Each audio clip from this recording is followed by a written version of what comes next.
We're now going to explore what happens if light hits surfaces that aren't flat. So the first case that we'll take a look at are spherical mirrors. So let's go ahead, drop in an optical axis here, and we will make ourselves a mirror.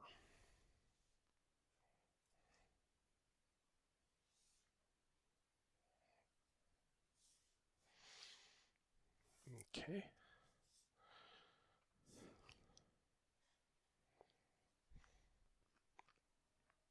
Oops.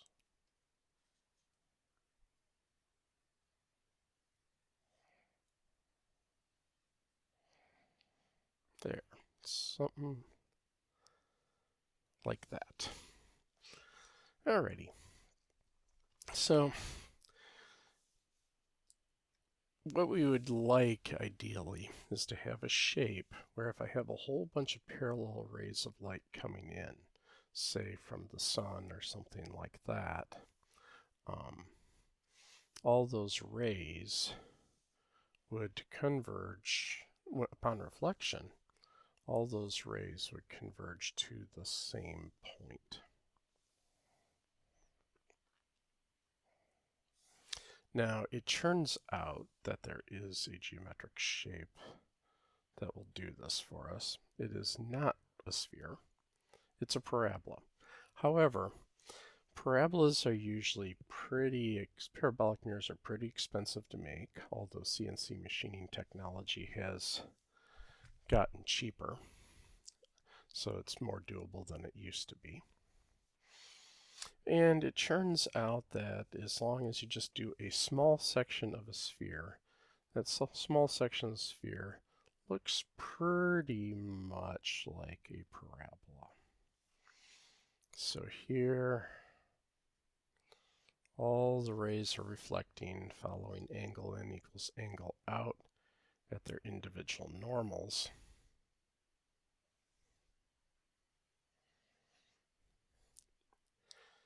And if this were a true parabolic shape, they would all come to a common focus right here. So we call this point, and if it's a spherical shape, it's focused enough. So we call this point here the focal point, and we say that this length from the mirror to the focal point is the focal length, f. In this particular case, my focal length is positive because the rays of light are all converging together at that spot.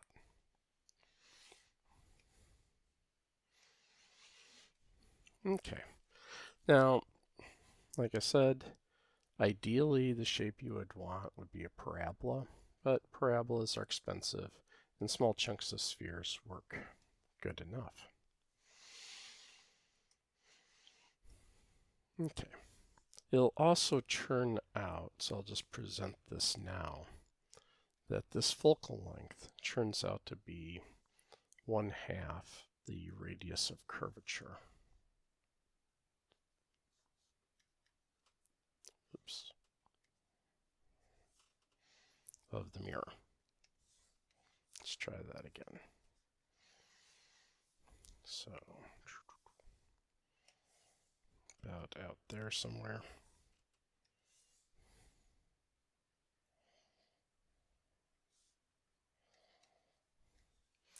And since this mirror will cause rays to converge, again, as drawn, this would be a positive radius of curvature.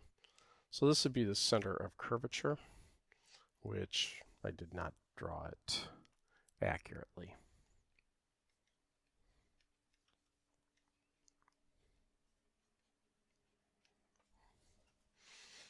Okay. Like I say, it'll turn out that this focal length is 1/2 the radius, but we'll talk about that later. So we've seen before in the case of standing in front of a flat mirror how to figure out where an image is located. And the idea isn't too different if you're in front of a spherical mirror. I find it helpful to commit to memory 4 cases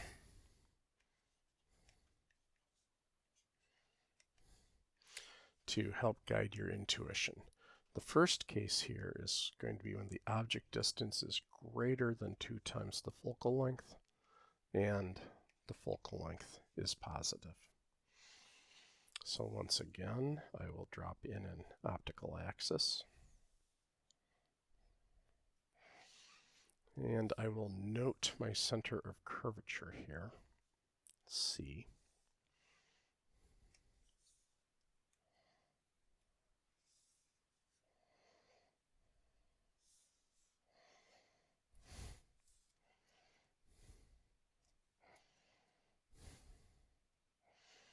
Yeah, not too bad.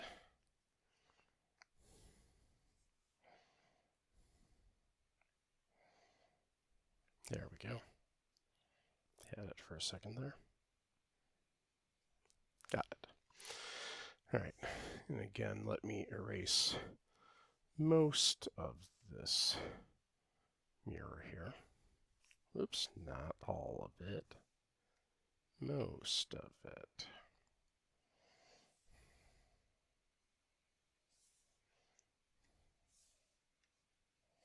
There we go.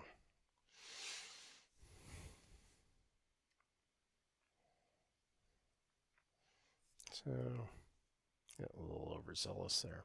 There we go. All right. And we will also go ahead and mark the focal point, which will be at half of the radius. So I'm just trying to eyeball it a little bit here. There we go. There's my focal point. And again, here, this is a positive focal length because the rays are going to be parallel rays coming in would converge. So let's go ahead and set up an object beyond 2 focal lengths, so outside the center of curvature. Whoops. That's pretty good. Now, there are always, whenever you do optics problems, there are always 3 rays that you can count on as your truest, bestest friend. And in the case of mirrors, there's a 4th ray that you can also bring into the party. But let's go take a look at the 3 principal rays that I considered the most useful. So again, here we will start with the paraxial ray. So keep in mind that we have a whole at every single point on here, we have a whole cluster of rays going out in every possible direction. But it'll be enough just to locate the image if I can locate the image of the top of the object. And it turns out that you really only need 2 rays that you understand, but if you bring in a 3rd as a check, it really helps. Okay, so you need to draw that a little better. Stop it. There we go. So the paraxial ray is the ray that is parallel to the optical axis. There we go. And it will always reflect out through the focal point, like so. Okay. And if I were to reverse the process, if you're to think about it, if, say, I have a ray that's going to come in through the focal point, it would have to go out parallel because physics is symmetric. So if I were to shine in a parallel ray here and bounce it through the focal point to just graze, it has to work the same the other way. So that is the focal ray. Goes from the top of our object through the focal point and then bounces out parallel. Now we already have enough rays to check to locate our image, believe it or not, but it's always good to check your work. And the ray that I find helpful here for that is the central ray. It'll turn out to, in all of optics, it'll always be our truest, bestest friend. So this goes to the intersection of the optical axis with the optical instrument. And in the case of a mirror, here it's very straightforward to figure out that what angle it's going to bounce at. It's exactly this angle here. So if you just make a work dot that's exactly as far below as it was above, that ray is going to have to go through that point there.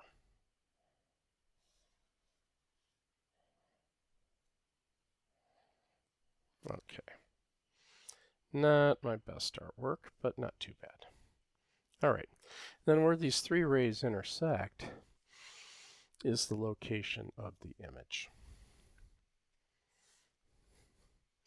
Now in this case here, it is a real image. And we know that because if I place a screen here, I could form the image on the screen. All the rays converge to the same point. It is inverted, which is just a fancy way of saying it's upside down. And it is minified, which is just a fancy way of saying it's the image height is smaller than the object height. Okay, so that's case one. Now, what I would like you, whoops, sorry about that. What I would like you guys to do, there we go, stop it, there we go. What I'd like you guys to do is in a minute I'm going to ask you to pause the video. And I'm going to want you to do the exact same kind of ray diagram for case 2. So case 2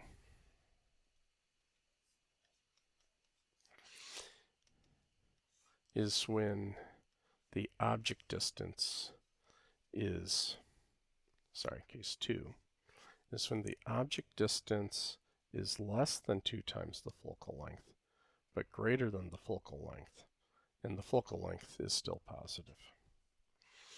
So go ahead, pause the video, and go ahead and draw the diagram.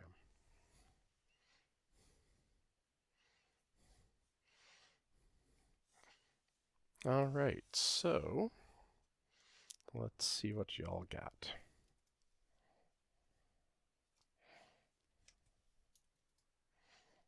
Sorry about that.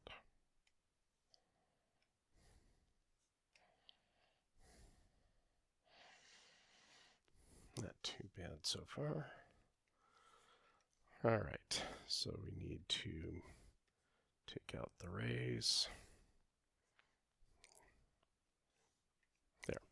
So now here, they're telling us that the object is, the object is located between the focal point and the center of curvature. So let's just go ahead and draw in an object here.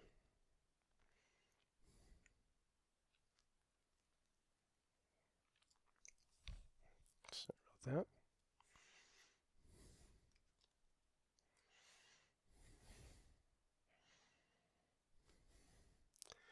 Don't think I want it that tall either.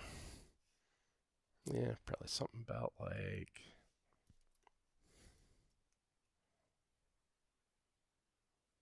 there we go, about like that.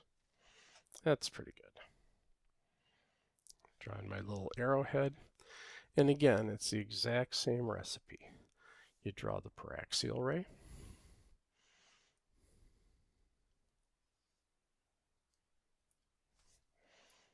Again, you want to be parallel with the optical axis.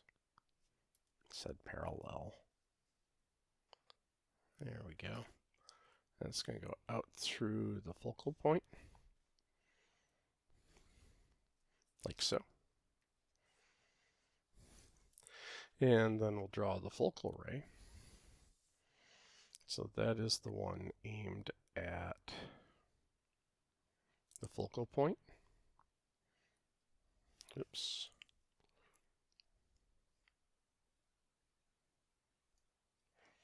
It will bounce out parallel.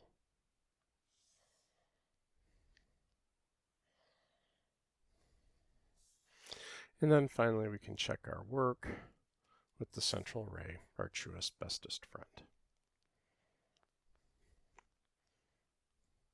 So however high above, you aim for that much below.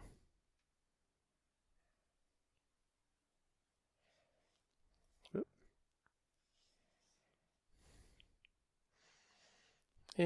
Not too bad. All right. So we got enough to locate our image. Oops. It is located out over here. And once again, you can form it on a screen, so that makes it real. Once again, it's upside down, so I'll make it inverted. But now it's magnified. So case 1 is real inverted minified. Case 2 is real inverted magnified. Alrighty. Let's move on to case 3.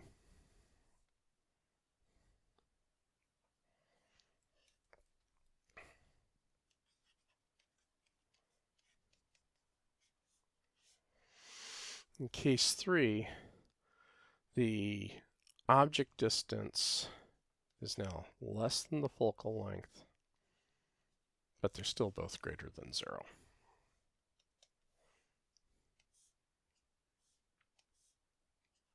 There we go. So here, let me go ahead and, we'll just steal my same diagram from before. Sorry about that.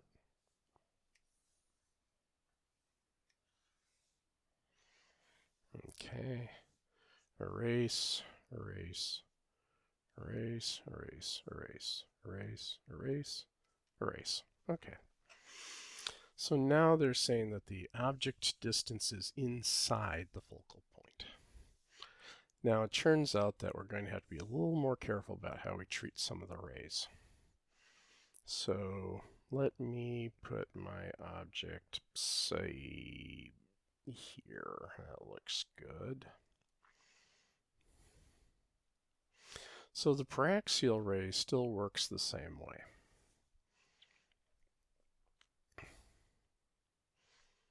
You go in parallel, you bounce out through the focal point. Alrighty. And let's go take a look at the focal ray now. The focal ray is the trickier one. With the focal ray, keep in mind the idea is we're reversing the order of come in parallel, bounce out through the focal point. So we have to start with our ray starting from being aligned with the focal point, like so. It leaves from the top here still, but it's, whoops, my bad. It's aligned with the focal point. Yeah, something like that, I guess. Yeah. And it will still bounce out parallel. All right, these rays are diverging, so clearly we're never going to be able to form the image on a screen. So this is going to be like when we were standing in front of the mirror and we saw a virtual image.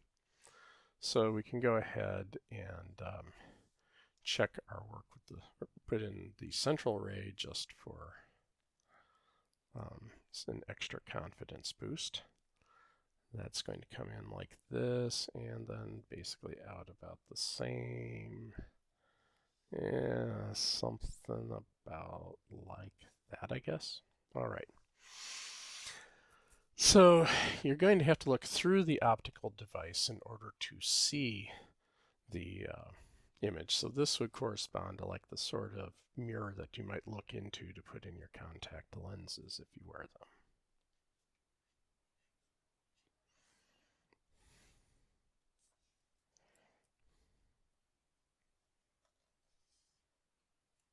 There we go. And let's see, we'll backtrack. Something like this, I guess. Hey, not too bad. All right. So here, the image is behind. Whoops, sorry about that. The image is behind the screen. So this will turn out to be a negative focal length. And there's no way, they're behind the mirror, and there's no way you can ever form the image on a screen. So this is an example of a virtual image. It is virtual. It is upright. And it is minified. Okay, so 3 out of 4 cases down. So let's go and take a look at the last case, which is the anti-shoplifting mirrors that you see in your local 7-Eleven. So case 4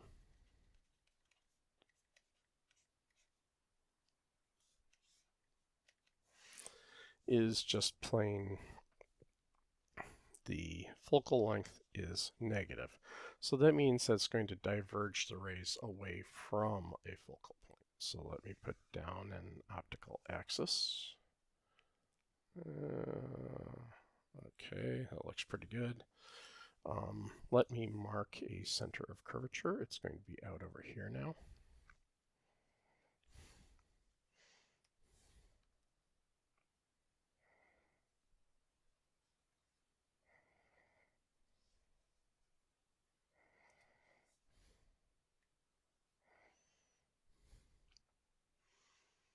That's pretty good.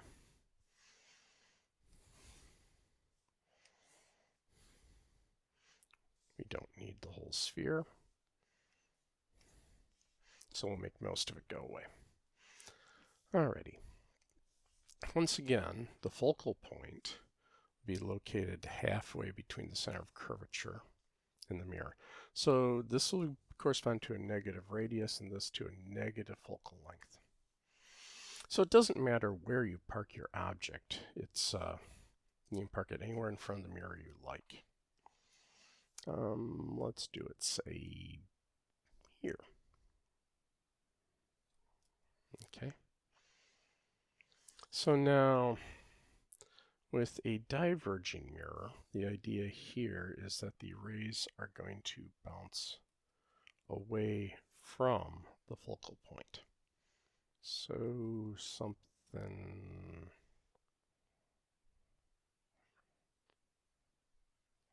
about like that.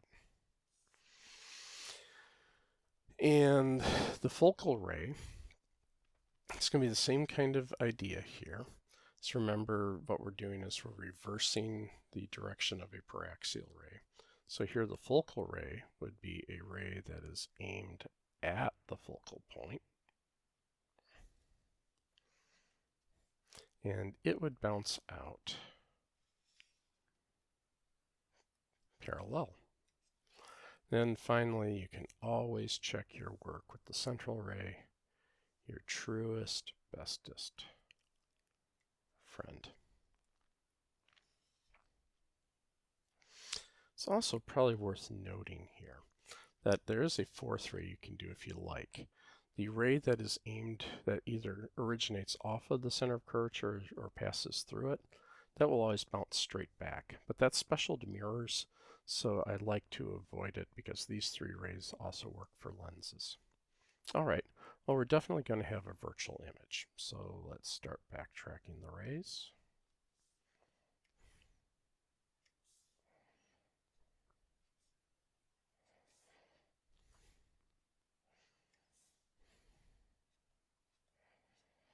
There we go.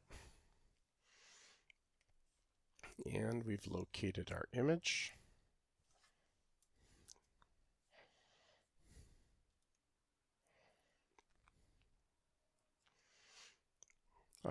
Again, you can't form it on a screen, so it's virtual. It is upright, and it is minified.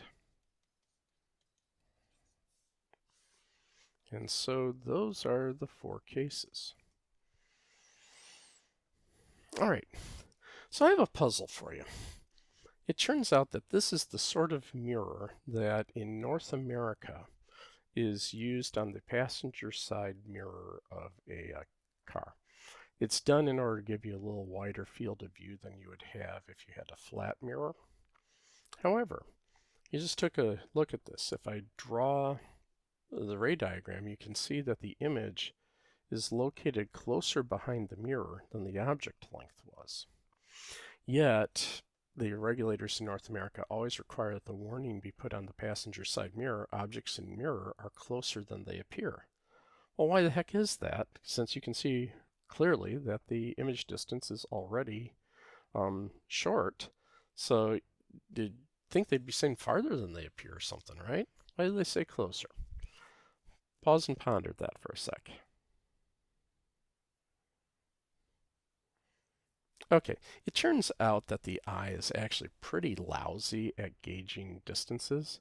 It can do it over a short range of distances, but once you get to any kind of distance at all, you start relying on tricks. Like, for instance, in your experience, you know that a pine tree is yay high or something like that.